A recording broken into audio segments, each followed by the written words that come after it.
比较特别来的客人就会吃比较特别的食材。在那个时代，鹅肉算是蛮珍贵的食物，因为平常比较少见到，所以当我们有宴会的时候呢，要是有看到桌上有鹅肉的话，表示今天来的客人一般来说是 VIP 的等级的客人。从北埔开垦到茶经传奇，江爱新先生曾经让台湾的茶叶惊艳世界。今天我们将透过客家人的餐桌，重新回到那个茶经岁月，和我们一同走进烟波满月楼，在茶香与美味的交织中，细品传承100年的款待真情。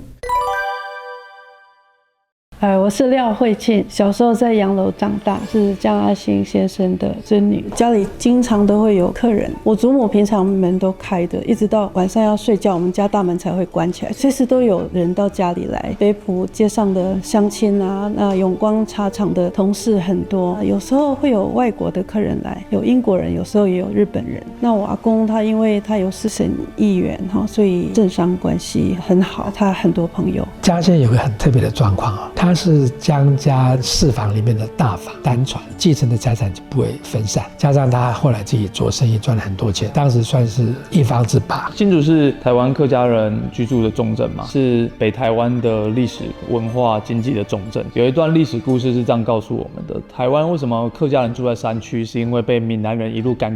到山区去，听起来他们是一群很穷的人，实际上不然，因为客家人他们会到山区，是因为山区有最多的资源，他们可以借由这些资源的买卖拿到很大的财富，所以其实客家人是非常富有的。在很多客家人的宴会上面，我们确实可以看到各式各样不同的高价的东西出现在餐桌上面，比如说鸭啊、鹅啊。我们在一些访谈中也会发现，他们对于请客人吃饭这件事情，他们其实特别重视。平常吃不到的东西，他们会在这种时候把它拿出来。以前呢，在那个时代，鹅肉算是蛮珍贵的食物，因为平常比较少见到，所以当我们有宴会的时候呢，要是有看到桌上有鹅肉的话，表示今天来的客人一般来说是 VIP 的等级的客人。大家好，我是满月楼的行政主厨蔡瑞郎，大家都叫我郎师。满月楼其实我们是希望它复刻客家的料理还有文化，请教很多的客家人叫耆老来一起跟我们做满月楼的菜单。炭烧鹅其实这也是跟江家有关系啦。早期他们在最辉煌的时候，其实家里都会养鹅、养鸭，因为鹅本身的油脂会比较丰富一点，市面上比较少复刻鹅这一道料理，所以我们就想了很多东西，就是用我们最传统的红糟啊、豆腐乳啊，像新竹有加冬叶、有七叶兰，后来我们就把它打成一个酱汁，把鹅里面的内脏通通把它清洗干净，再用这个酱汁去附着在里面腌制，烤出来整个的香气的，不管七叶兰、加冬叶，还有土肉桂，这个鹅变成吃起来的层次是分3个层次的香气去堆叠出来的味道。在北埔很难忘的就是过年一定会有红糟肉，因为可能以前的人这些食物很多它要储存的问题，所以就一定会有红糟肉。过年的时候会煮很多鸡鸭，要拜祖先，要拜很多不同的神。那煮很多鸡鸭，过年那几天吃不完啊，因为以前没有冰箱，对不对？所以用这个酒糟来腌制这些鸡鸭的肉，所以就可以保存一段时间。酒糟腌过的这些肉呢，有个很大的特色，那个肉非常嫩，然后又有酒糟的这种香气。腌制这件事情对客家人来讲是一个很重要的事情。在那时候访谈中，他们提到一个词叫冬藏。那冬藏这东西其实是传统上面农业时代的一个概念。那在冰箱出现之后，其实就算没这个概念，这个文化还是没保留下来。怎么样实时的把冬天留下来的物产，把它拿来做各式各样的加工？新竹这地方的客庄，我们其实很常可以看到晒萝卜，然后晒福菜，所谓的酸菜腌制的物，都是客家先民生活上的智慧。所以腌制一定程度上就反映他们爱物习物的美德跟传统。满月楼，不管我们自己做的酒酿啊、红糟啊，或是这一些发酵品，甚至是酸高丽菜，其实是自然发酵，是到我们真正要的酸气跟酸度，盐管的控管它的发酵，不管温度跟湿度。有的人是他会用醋去代替它的酸度，那我们就是变成一定要发酵到我们都不加，就是用天然的高丽菜酸去结合我们的鸡浓汤煮出来的才是我们想要的。客家人很注重这个发酵，我希望是说，这一道菜端出来的时候，大家可以看到满月楼的用心，尤其在这个发酵的过程当中，其实这个是很有技巧性的东西。祖母做的紫苏梅，还有咸菜，我们小时候都要采那个酸菜，炒田螺啊，或者是炒蛤蟆，都会用到紫苏。紫苏是最怀念的味道。如果有紫苏的话，不知道为什么就会特别的好吃。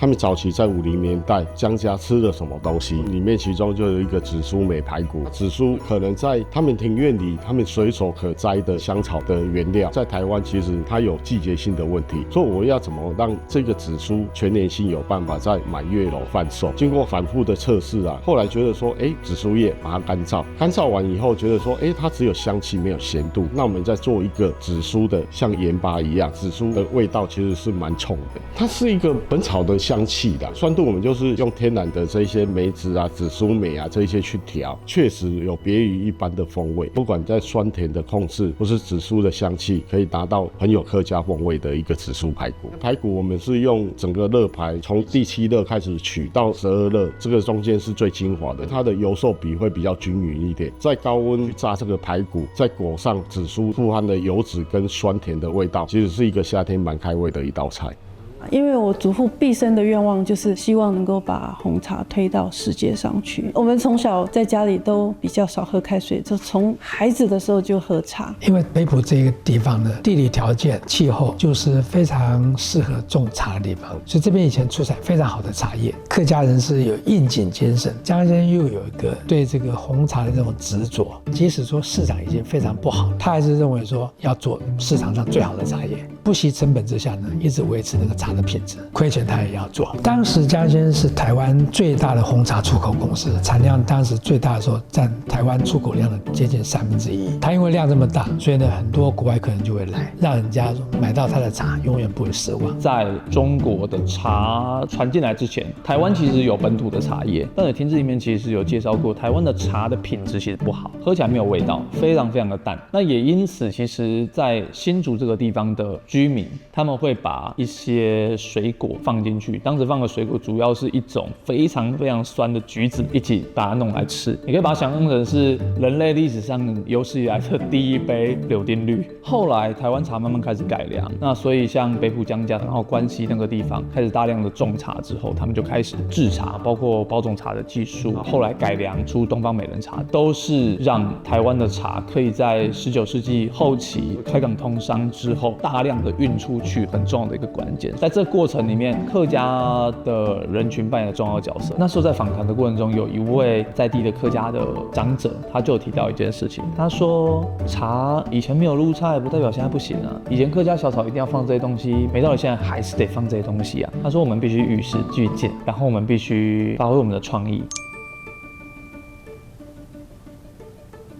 东方美人茶其实蛮代表桃竹苗客家这边的产业，所以我们就在想说，我要把茶如何入菜。以前是做咖啡的，那我们把它转换成茶的时候，变成是说一个低温的料理。你用低温的熏的味道，反而在你的食物上会更层次的味道。所以我们做了一个东方美人熏鲍鱼，吃起来就会有淡淡的东方美人的香气，它的味道会有3个层次，就是咸，就是鲜，再来就是茶的香气的味道。这个是有堆叠的层次的作用。我们也花了大半年的时间开发这一些东西。那市场上，我们其实在这个业界也差不多也30几年的经验。这一次满月楼所推出的东西，在市场上真的是有不太一样。我们会让大家看到满月楼的用心。客家人对于习物这一件其实早期就很重要，所以我们在这个过程中，把所有的我们可以用的原料，尽量把它再永续下来。像我们的所有的蔬果的边角料，或是肉类的边角料，我们可以把它做成汤啊，做成可以再利用的东西。我们一直在探讨客家人早期的生活方式跟他们的优点是什么，大家都蛮用心的。我们结合了可能学术界、可能这一些地方的前辈啊，甚至师傅的经验，让这个满月楼推广客家文化，看到客家的新的面貌。利用饮食把一个文化保留下来，会是一个非常直接而且可以贴近人的一个保存方式。之所以称为饮食文化，是因为它背后连带牵扯到整个社会结构跟体制的变化的。饮食文化不单单只是吃进去而已，它其实替我们可以保留了很多对于当时社会的一些想象。嘉阿新教育基金会承袭他的精神，在地方上协助一些文化艺术的传承。